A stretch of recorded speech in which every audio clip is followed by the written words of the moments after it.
السلام عليكم إخواني وأخواتي، ومرحبا بكم جديد في إطار متابعة ديالنا كأس أفريقيا. اليوم غادي نتكلم عن المجموعة أ اللي كتضم المنتخب الوطني المغربي، منتخب جزر القمر، منتخب مالي، وكذلك منتخب زامبيا. الجولة الثانية تلعبات اليوم من هذه المجموعة، حيث كانت المقابلة الأولى بين منتخب زامبيا ومنتخب جزر القمر. المقابلة الثانية كانت بين المنتخب الوطني المغربي ومنتخب مالي. غادي نهضروا أولا عن المقابلة الأولى اللي جمعت بين جزر القمر وزامبيا. هذه المقابلة اللي انتهت بنتيجة 0-0، يعني مقابلة كانت متكافئة بين الطرفين، ما كانوش شي فرص كثيرة، كان المستوى التقني عادي، وبالتالي سالت بهذه النتيجة، وربما كنظن أنها كانت نتيجة منصفة للطرفين.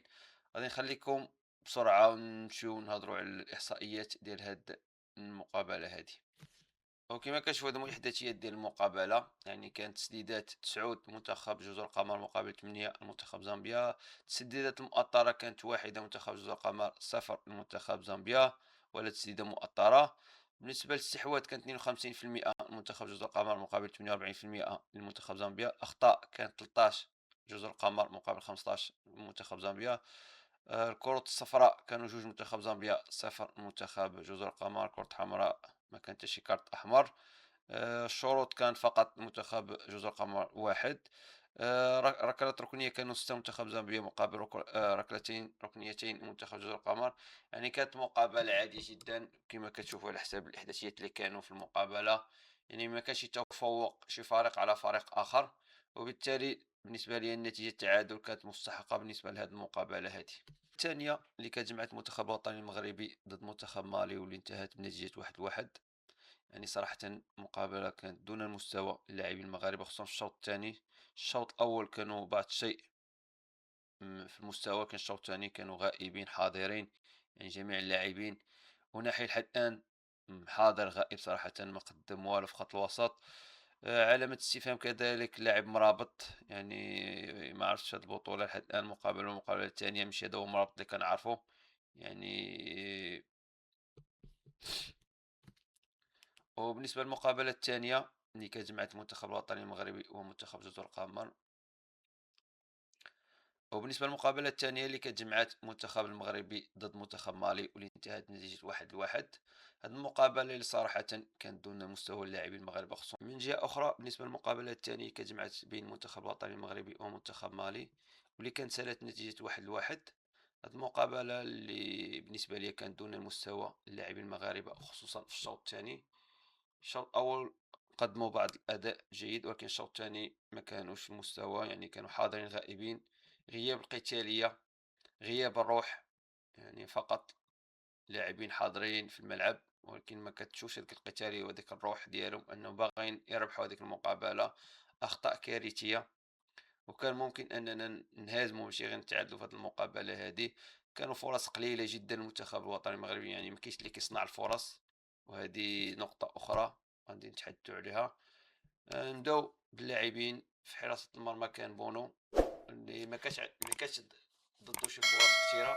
الفرصة الوحيدة اللي كانت جاتو هي ضربة جزاء، وطريقة الارتماء ديالو كانت غريبة بعض الشيء، يعني كان يقدر يرتمي لتحت ويرتمى من الفوق، الكرة دازت من تحت منه. رغم ان احنا عارفين على بونو انه كيكون زعما اختصاص في ضربات جزاء، ولكن الطريقة اللي ارتمى بها اليوم كانت غريبة بعض الشيء. وتسجيلات الكرة حيت داز من تحت منه، وتسجيلات الهدف الأول وكان هو هدف التعادل ديال منتخب مالي. من غير هاد الفرصة ما كانتش فرص خطيرة عليه. كان كذلك لاعب مزراوي في الدفاع، هجوميا ما كانش حاضر بزاف، دفاعيا كان جيد. ولكن ما قدمش نفس المستوى اللي قدمه في المقابلة الأولى. عندنا أقرد، ما علامة استفهام في هذه البطولة، ماشي هو أقرد اللي كنعرفوه، ماشي أقرد اللي كيقدم مستوى جيد مع منتخب مع فريق مارسيل، ماشي أقرد اللي يقدم مستوى جيد مع المنتخب الوطني المغربي في المباريات السابقة. يعني منذ بداية البطولة ضد جزر القمر قام بهذاك الخطأ، كاد يسبب في هدف التعادل ديال جزر القمر ساعة تألق بونو اعتق الموقف. فهاد المقابلة مش ما كانش هو أقرد اللي كنعرفوه، كان كيقوم ببعض الأخطاء.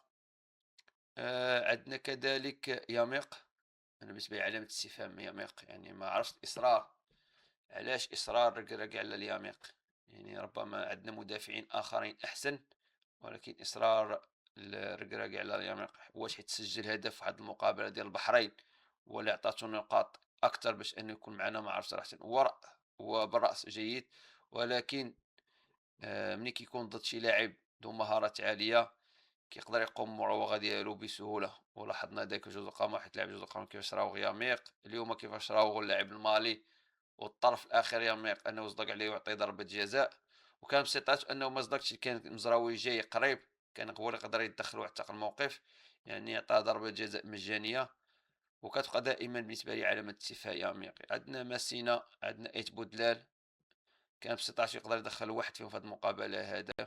نتمنى أن ركراكي يدرك هاد النقطة هادي في المقابلة الثالثة، وإلا غادي يكون الحساب عسير للمنتخب الوطني المغربي، نقدروا أننا نخرجوا مبكرا من هذه البطولة. صلاح الدين ما كانش بنفس الفعالية اللي كان في المقابلة الأولى، رغم أنه قام بعض التمريرات، ولكن كانت ما استغلوهاش لاعبين، وفي بعض التمريرات كان عدم الدقة في التمرير.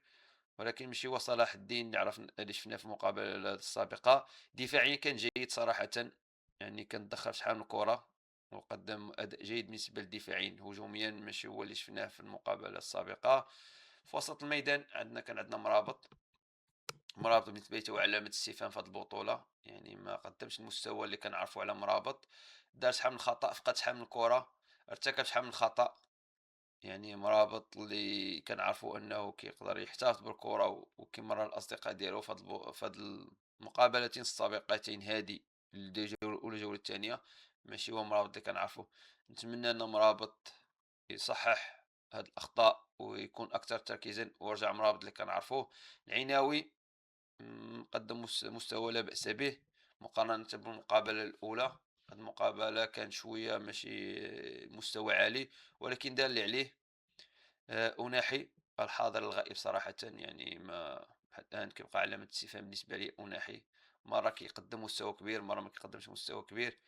ل المقابلة الأولى والمقابلة الثانية يعني ما قدمش مستوى. عرفتيش، كنت كنفضل أن السيباري يدخل بلاصتو في وسط الميدان وأناحي يرتاح، حيت بعض المرات أناحي ملي كيكون في الاحتياط كيدخل الشوط الثاني يقدر يقدم إضافة.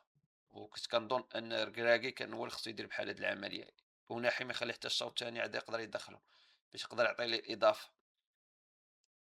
حيت حتى الآن أناحي ما كاينش في المقابلات سواء الأولى ولا الثانية.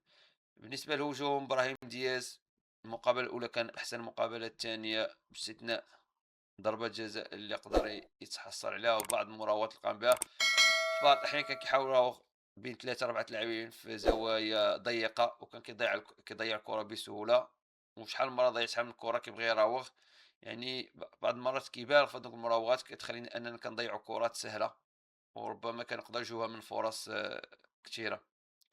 الكعبي ما قدمش أي شيء في هاد المقابلة هادي، كان جاتو بعض الكرات ما استغلهمش، ولكن ما قدمش مستوى صراحةً.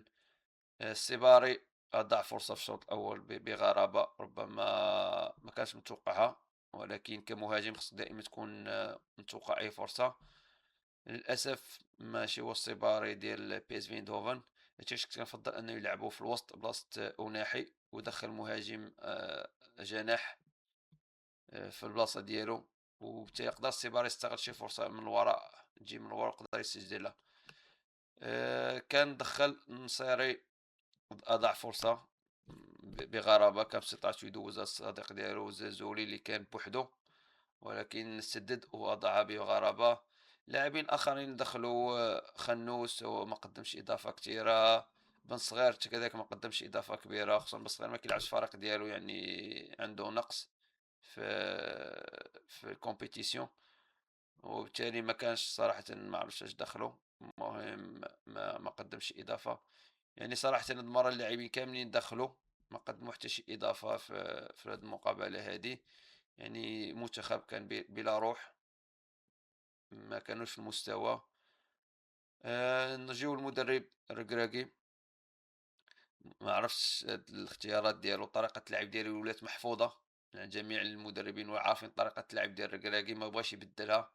دائمًا ملي يكون عندنا شي فريق متكتل دفاعيًا ما كنقدروا نديروا حتى شي حاجة، كنبقاو نحاولوا حتى نماركيو هدف الدقيقة 90 الدقيقة 86. بصعوبة وأمام فرق ضعيفة. ودائما يعود الركراكي ويقول راني حققت الفوز الفلاني، حققت الفوز الفلاني. الحمد لله سالينا من هذيك الأسطوانة ديال فوز 18 فوز 19 على التوالي. دونك دابا وقعدنا لفوز 19 على التوالي اللي كيهمنا الآن هي النتيجة. دابا تعادلنا، سدينا هذاك الموضوع ديال الفوز التوالي اللي كان ديما فيما ندوي مع الركراكي يعطينا نفس الأسطوانة، هذا الفوز شحال، هذا الفوز شحال، هذا الفوز شحال. دابا حنا باغيين النتائج، باغيين الفوز حقيقي، ماشي فوز على الورق بدون فائدة. نتمناو الركراكي يحيد شوية قسوحية الراس ديالو ويحاول يكون شوية فليكسيبل في الخطط ديالو. إلا بغا يمشي بعيد في هاد البطولة هادي. ما بغاش يمشي بعيد وكان عنده هدف آخر وعارف راسو أنه ما غاديش يكمل مع المنتخب وبغا يخرج، هاديك قصة أخرى. حيت اللاعب باش كنلعبو بيه دابا لا يبشر بالخير، وما نظنش أصلا غادي يمشيو بعيد. إلا وصلنا لويتيام ولا كارت فينال ما نقول حتى شي واحد. يعني خصنا إعادة الأوراق. وكنتمنى أن رجع يتدخل في هاد النقطة هادي ويتكلم مع شوية مع الركراكي، ما يبقاش حال ليه الباب بحال هكا ويحاول يتفاهم معاه، أو على الأقل يدخلوا شي مساعد آخر يكون معاه في الفريق. إلا كان هو محدود تقنيا وهذا هو الجهد اللي عند والد الركراكي، دونك من الأفضل أن يكون مع شي مساعد آخر. زائد بن محمود يكون شي واحد اللي يعطيه خطط أكتر، يكون شوية عنده إبداعات أكتر. حيت إلا بقينا بهاد المستوى وبهاد الخطط اللي غاديين ما غاديش نمشيو بعيد. والمشكلة أننا باقي ما لعبناش مع فرق قوية جدا.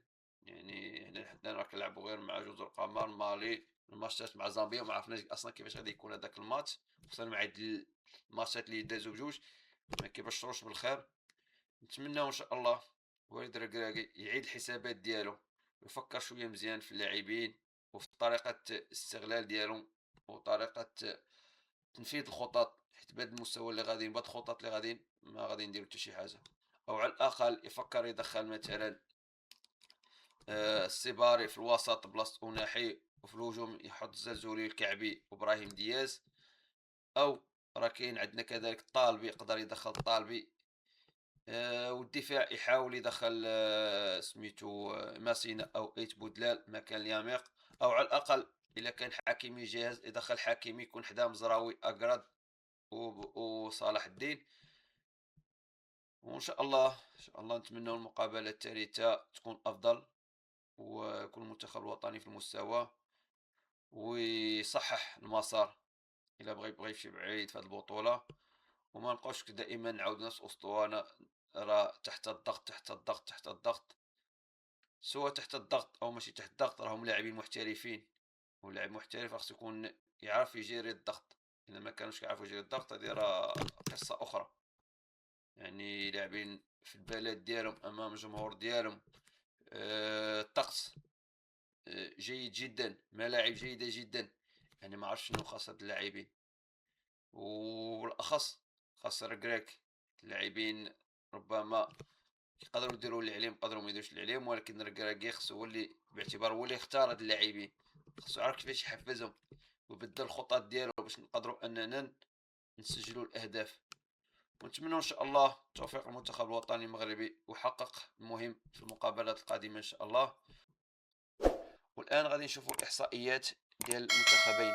كان بالنسبة للتسديدات 15 منتخب مغربي وجوج منتخب مالي. التسديدات المؤطرة كانوا 5 منتخب وطني مغربي وتسديدة واحدة منتخب مالي. الاستحواذ كانوا 59% المنتخب المغرب، 41% المنتخب مالي. أخطاء كانوا 12 خطأ بالنسبة للمنتخب المغرب و22 خطأ المنتخب مالي. أوراق الصفراء كانوا 8 أوراق صفراء منتخب مالي وورقة صفراء منتخب مغربي. الأوراق الحمراء لا شيء. الشروط كانوا جوج منتخب مغربي وواحد منتخب مالي. بالنسبة للركنيات كانوا 6 منتخب مغربي ولا ركنية منتخب مالي. يعني الإحصائيات كتبين كان بعض التفوق المنتخب المغربي ولكن بدون استغلال. ومع نهاية الجولة الثانية المنتخب الوطني المغربي يتصدر المجموعة ديالو بأربع نقاط. كاين منتخب مالي بنقطتين، منتخب زامبيا بنقطتين، ومنتخب جزر القمر بنقطة واحدة. وبالتالي المنتخب الوطني المغربي ما ضمنش التأهل ديالو. وغادي نتسناو حتى الجولة الثالثة باش نشوفوا شنو غادي يدير المنتخب الوطني، واش غادي يحقق الفوز ويضمن الصدارة، ولا غتكون أشياء أخرى. في الأخير غادي نخليكم مع أهداف مقابلة ديال المنتخب الوطني المغربي ومنتخب مالي، وما تنساوش كما العادة الاشتراك والتعليقات ديالكم، وإلى فيديو آخر إن شاء الله. دياز وصلت إلى عزين، برافو دياز من جديد، دياز يدخل، دياز العرضية، دياز إبراهيم دياز وفيها ركنية يقول الحكم. واحدة من إبداعات إبراهيم، واحدة من مهارات إبراهيم، واحدة من توغلات إبراهيم، لكن بعد ذلك هذا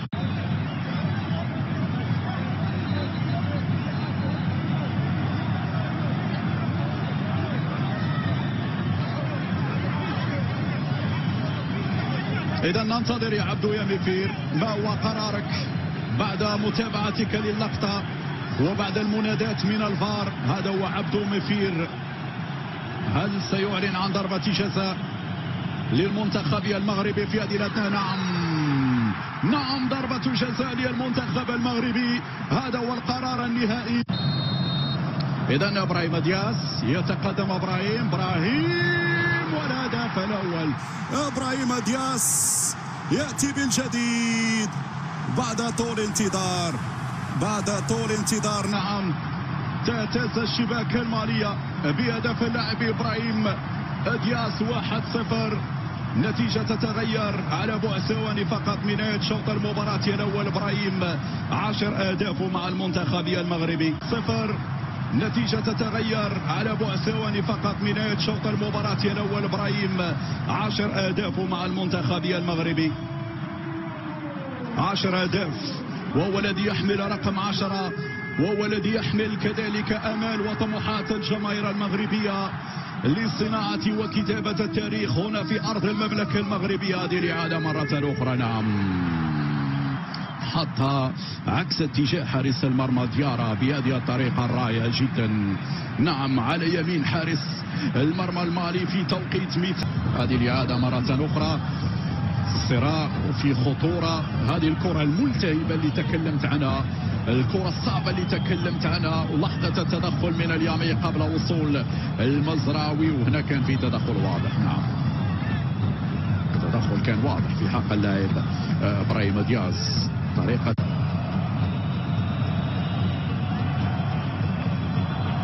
الحكم يأخذ وقته وخذ القرار الآن، فما هو قراره في هذه الأثناء مشاهدينا الكرام؟ عبدو مفير نعم يعلن عن ضربة جزاء لفائدة المنتخب من سينايوكو مرت إلى الشباك، وهدف مالي في هذه اللحظات. نعم سدد